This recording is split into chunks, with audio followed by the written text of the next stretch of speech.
Hello students, welcome back to the class. हम पढ़ रहे थे रेडियो फार्मास्यूटिकल्स। तो रेडियो फार्मास्यूटिकल्स के हमने डेफिनेशन वगैरह देख ली थी लास्ट लेक्चर में। तो इस लेक्चर में हम पढ़ेंगे रेडियो एक्टिव डिसइंटीग्रेशन सीरीज कि क्या होता है radio active disintegration series.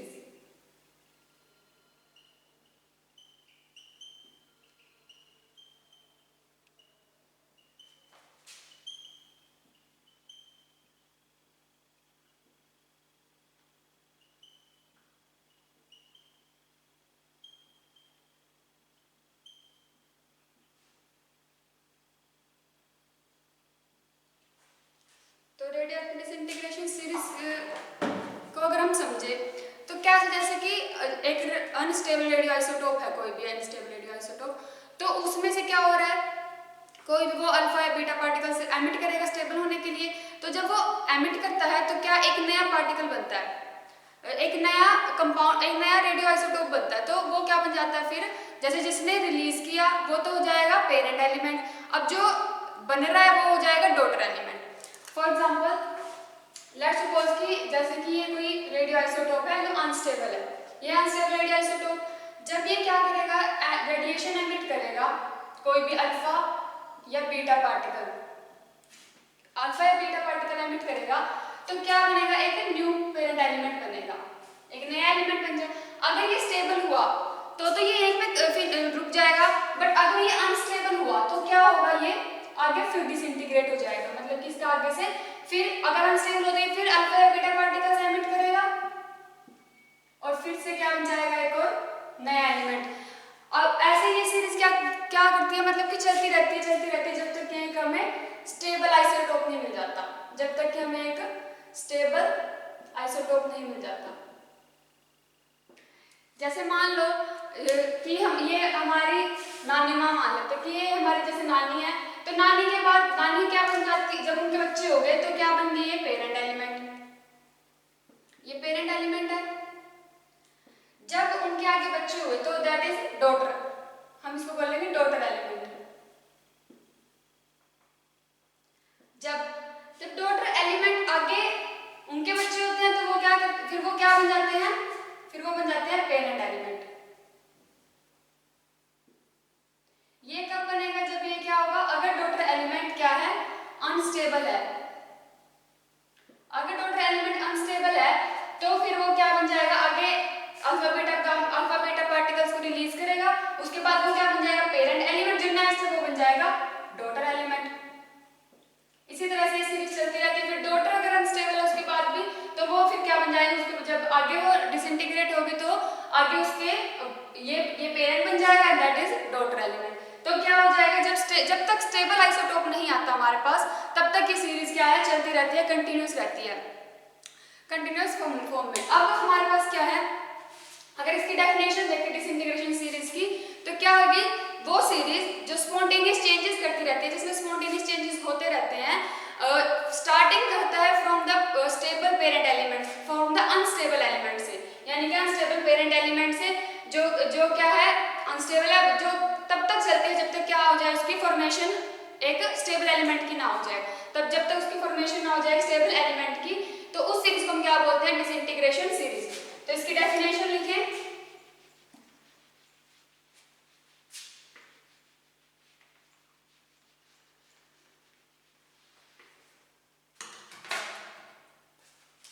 the series of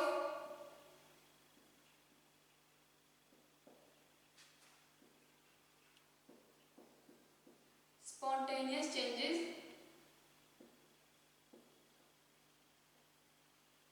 takes place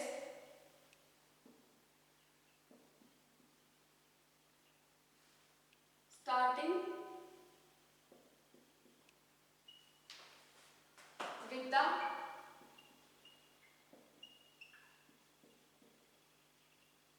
parent element जो क्या है, which has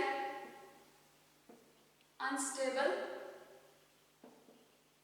nuclei, starting with the parent element and take formation of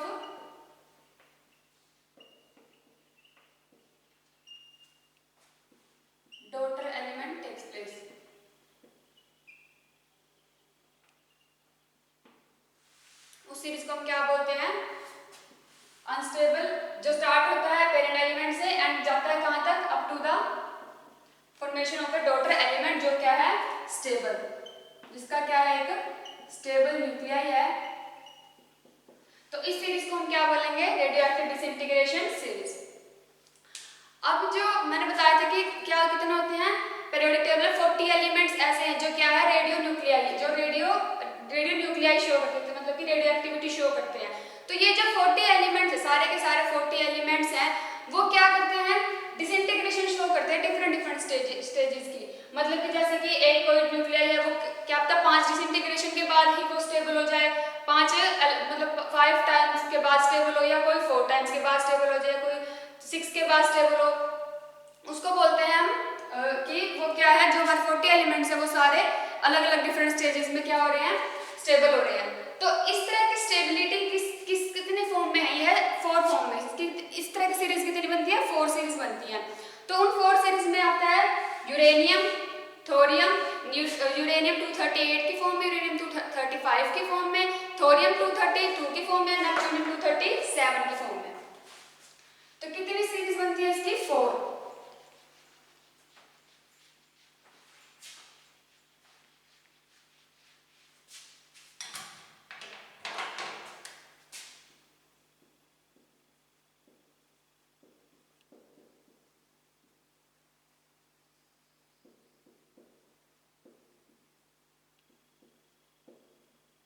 four disintegration series होती है।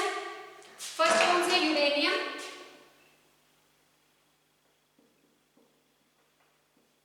238 पे, यूरेनियम 238 पे बनती है। सेकंड एक और बनती है यूरेनियम 235 पे। उसके बाद है थोरियम,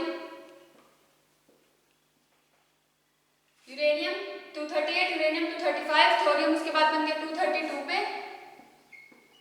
एंड नेप्ट्यूनियम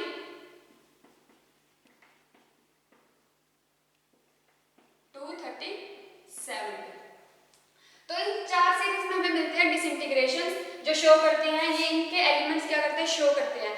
उसके बाद हमें यूरेनियम 92 के फॉर्म में, यूरेनियम 92 235, उसके बाद थोरियम कौन सा, थोरियम हमें मिलता है, थोरियम इज 90 एंड नेप्ट्यूनियम 93 पे।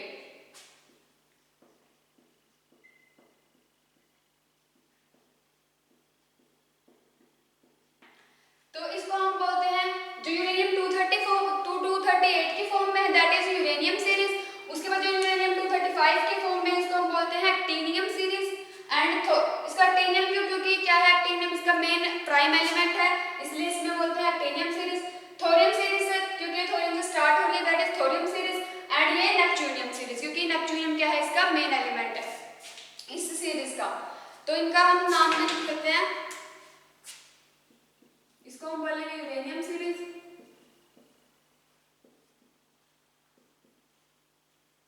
Actinium,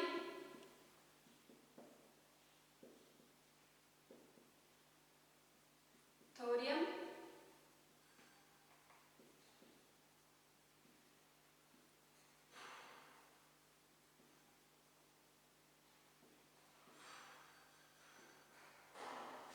and neptunium series. अब जो लॉस हो रहा है अल्फा और बीटा पार्टिकल्स का, उसकी वजह से क्या हो रहा है, हमारे पास डिसइंटीग्रेशन हो रहा है अल्फा और बीटा पार्टिकल्स।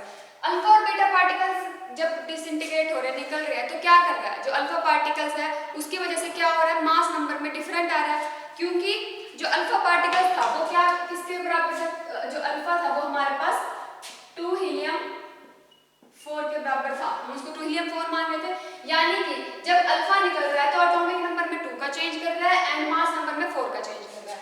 एंड जो बीटा पार्टिकल्स था वो सिर्फ क्या कर रहा है, एटॉमिक नंबर में -1 का चेंज कर रहा है। यानी कि जो बीटा पार्टिकल्स उसकी वजह से मास नंबर में क्या कोई डिफरेंस नहीं आ रहा। जो अल्फा और बीटा पार्टिकल्स क्या कर रहे हैं, आगे ये क्या कर रहे हैं, चेंज कर रहे हैं। हमारी जो सीरीज है उसके अंदर इतने इतने चीजें, इतने इतने एलिमेंट का इतने इतने मास का क्या आ रहा है, चेंज आ रहा है, और एटॉमिक नंबर का चेंज आ रहा है। तो ये थी 4 सीरीज। अब ये जो 4 सीरीज है, जब इसमें से डिसइंटीग्रेट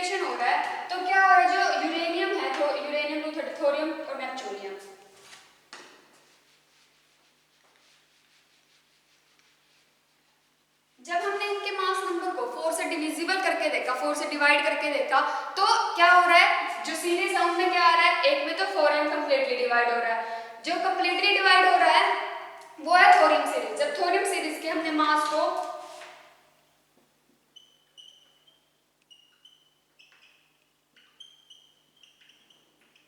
थोरियम सीरीज के मास को 4 से डिवाइड करके देखा, तो उसमें से क्या बच रहा है, वो कंप्लीटली डिवाइड हो रहा है, यानी कि कोई रिमाइंडर नहीं बच रहा। तो जब ऐसी सिचुएशन है तो उसको हमने इसको नाम दिया 4n सीरीज आल्सो, इसको हम बोल सकते हैं 4n सीरीज। उसके बाद जब हमने यूरेनियम के नेपच्यूनियम के मास को डिवाइड करके देखा, तो उसमें क्या बच रहा था, 1 रिमाइंडर बच रहा था। तो जब नेपच्यूनियम के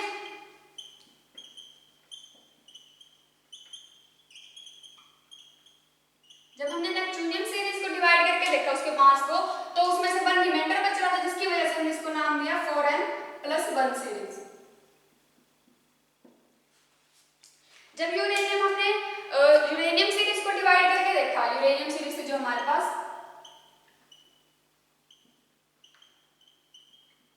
तो उसको जब हमने डिवाइड किया तो उसमें क्या बच रहा था, 2 रिमाइंडर बच रहा था, इसलिए हमने उसको नाम दिया 4n+2 सीरीज। जो एक्टिनियम सीरीज थी, जब उसको डिवाइड करके देखा तो उसमें बच रहा था 3 रिमाइंडर मास नंबर में, तो दैट इज 4n+3 सीरीज। तो कैसे हमने इस सीरीज का नाम दिया, जब थोरियम सीरीज के जो एलिमेंट थे उनके मास को हमने डिवाइड करके देखा 4 से, तो बन रहा था 4, वो कंप्लीटली डिवाइड हो रहा था, इसलिए क्या आया, 4n सीरीज आया। जब नेपच्यूनियम सीरीज के मास को डिवाइड करके देखा तो आया, उसमें से 1 रिमाइंडर बच रहा था, इसलिए क्या आया, 4n+1। उसके बाद जब यूरेनियम सीरीज को हमने 4 से डिवाइड करके देखा मास नंबर को, तो हमारे पास 2 रिमाइंडर बचा, इसलिए उसकी वजह से आया 4n+2। एंड एक्टिनियम को जब हमने डिवाइड करके देखा सीरीज को, तो 4n+3 सीरीज। तो इसी वजह से इनको हम 4n+1, 4n+2 and 4n+3 series भी नाम दे सकते हैं। अगर उसके बाद हमारे पास आती है, जैसे कि जब ये सीरीज चलती है तो क्या होता है कि एक एलिमेंट, एक जो अनस्टेबल आइसोटोप है, वो आगे दो पार्ट्स में भी डिवाइड हो जाता है। मतलब कि एक या तो अल्फा, अगर अल्फा देखते हैं, अगर अल्फा रिलीज कर रहा है तो एक अलग कंपाउंड बन रहा है, और वही सेम कंपाउंड, वही अनस्टेबल आइसोटोप अगर बीटा रिलीज कर रहा है तो अलग कंपाउंड बन रहा है। तो इसको हम बोलते हैं ब्रांच डिसइंटीग्रेशन, इसको हम बोलते हैं ब्रांच्ड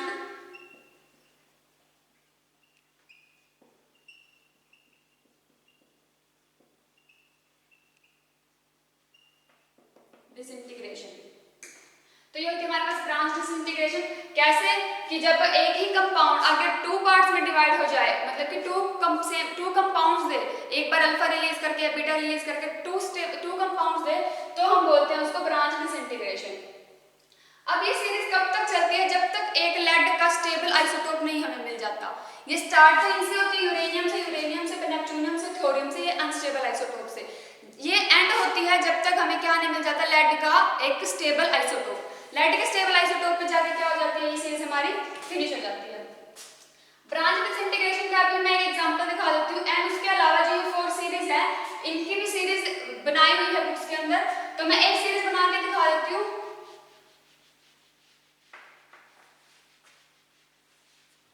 जैसे हमारे पास है थोरियम सीरीज, थोरियम सीरीज को हम लेके चले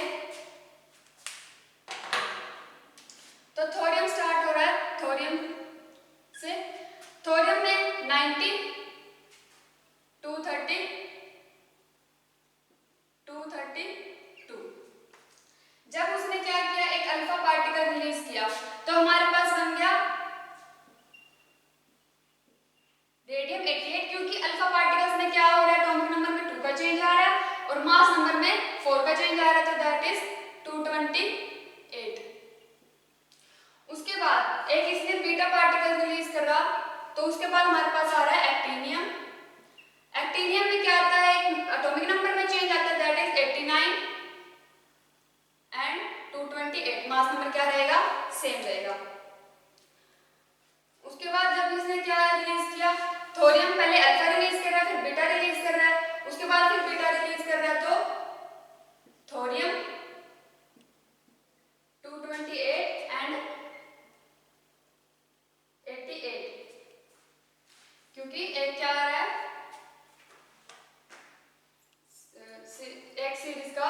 एक एटॉमिक नंबर में चेंज। उसके बाद क्या है, एक अल्फा पार्टिकल रिलीज कर रहा है, तो बना रहा है रेडियम 224 एंड 86। फिर एक अल्फा पार्टिकल रिलीज करके रेडॉन 220 84। अब जैसे ये रेडॉन है जो, ये हमारे पास आगे ब्रांच में डिसइंटीग्रेट हो रहा है, जैसे अल्फा और एक बार बीटा।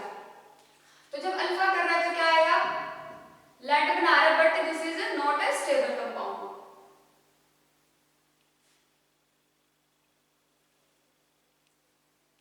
रेडॉन ने, एक सेकेंड सॉरी, रेडॉन के बाद ये आगे चेंज हो रहा है। रेडॉन के बाद एक अल्फा पार्टिकल रिलीज करके ये पोलोनियम में चेंज हो रहा है। Polonium is 216 and 82।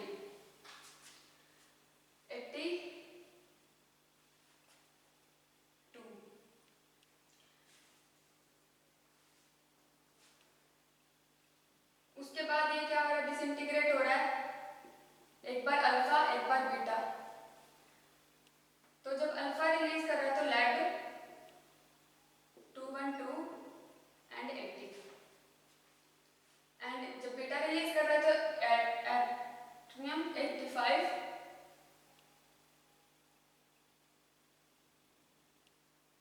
83 एंड 216। उसके बाद ये दोनों क्या कर रहे हैं, सेम कंपाउंड बना रहे हैं, बिस्मिथ 212 एंड 83।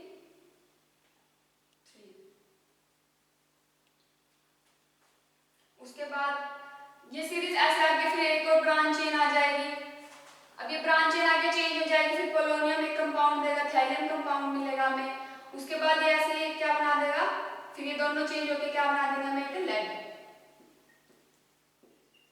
जब लेड, ये क्या है, लेड का एक स्टेबल कंपाउंड है, ये पोलोनियम में मिल रहा है 212 में, जब बीटा रिलीज हो रहा है थैलियम मिल रहा है 81,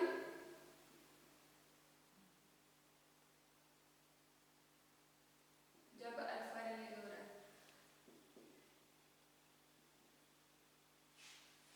तो ये हमारे पास क्या बन जाएगा, एक स्टेबल कंपाउंड, स्टेबल एलिमेंट या फिर स्टेबल आइसोटोप है जो हमारे पास। एक लेड का जब तक स्टेबल आइसोटोप नहीं आता तब तक ये सीरीज क्या रहती है, चलती रहती है। तो ये थी हमारे पास थोरियम सीरीज। तो इसके जब हम एलिमेंट्स को क्या करेंगे, डिवाइड करेंगे 4 के साथ, तो क्या कंप्लीटली मास डिवाइड हो जाएगा 4 से, इसलिए इसको हम बोलते हैं 4n सीरीज। और जैसे ये ब्रांच मैंने बताया था कि कैसे होती है ब्रांच डिसइंटीग्रेशन, तो इस तरह से होती है ब्रांच।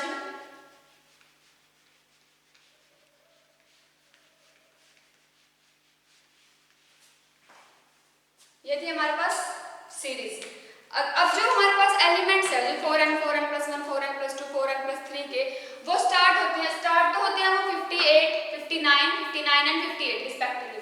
जैसे कि फर्स्ट सीरीज है, n जो n की वैल्यू है वो स्टार्ट होती है 58 59 59 एंड 58। मतलब कि पहली सीरीज की 58 होती है, उसमें n की वैल्यू फिर 59 59 एंड 58। बट ये एंड किससे होती है, जब लेड का हमारा स्टेबल कंपाउंड में जाता है तो एंड किससे होती है, ये 52 52 51 एंड 51।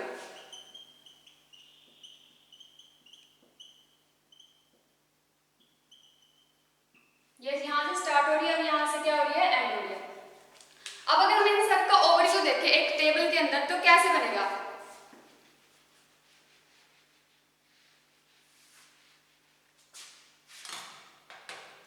सीरीज,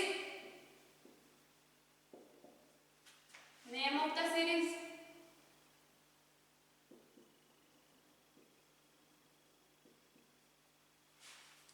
उसके बाद हमारे पास है स्टार्टिंग एलिमेंट, फिर एंड एलिमेंट, और फिर वैल्यू ऑफ n स्टार्टिंग के लिए, starting element,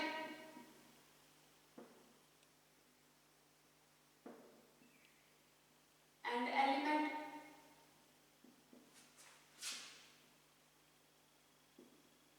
value of n in starting में, उसके बाद value of n in and.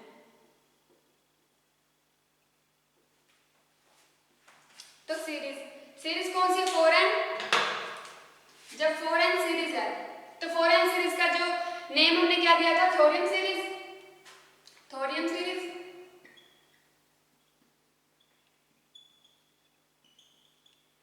उसका स्टार्टिंग एलिमेंट क्या था हमारे पास, थोरियम 232, एंड एलिमेंट मैंने किससे बताया कि सभी एलिमेंट्स किससे एंड हो रहे हैं, लेड से, तो लेड 208। वैल्यू ऑफ एन कितनी रहेगी, स्टार्टिंग के अंदर तो रहेगी 58 और एंड में कितनी है 52, 58 एंड 52। तो ये थी 4n सीरीज। उसके बाद है 4n+1। 4n+1 सीरीज कौन सी थी, नेपच्यूनियम सीरीज।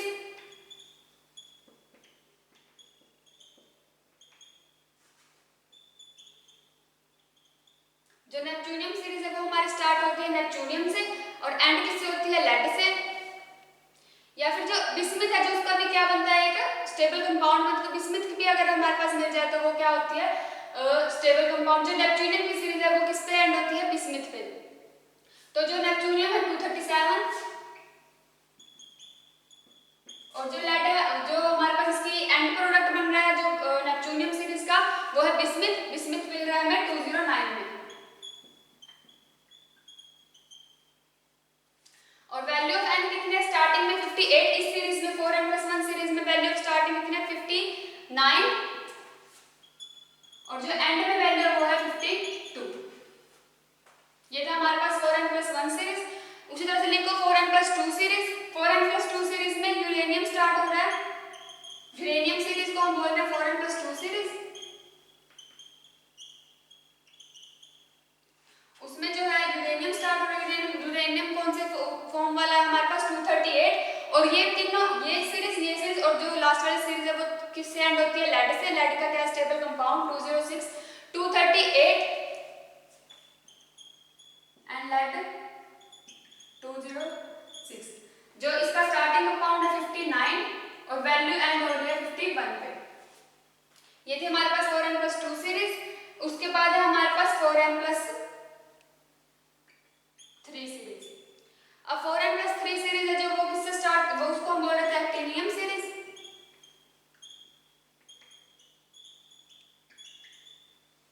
उसमें जो क्या था, स्टार्टिंग एलिमेंट तो उसका भी यूरेनियम ही था। जो यूरेनियम कौन से स्टार्ट हो रहा है, जो 235 से स्टार्ट हो रही थी वो थी हमारे पास एक्टिनियम सीरीज, यूरेनियम 235 और जो एंड हो रहा है वो है लेड से 207।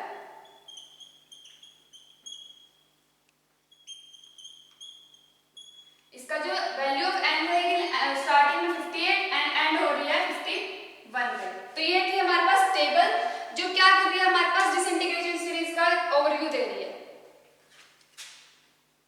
नोट कर लेना है।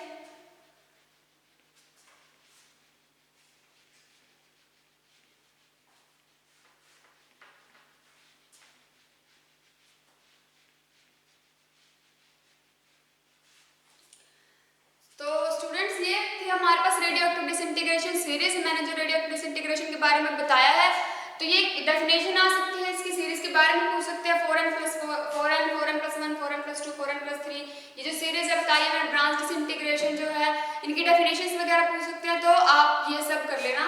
Okay, thank you.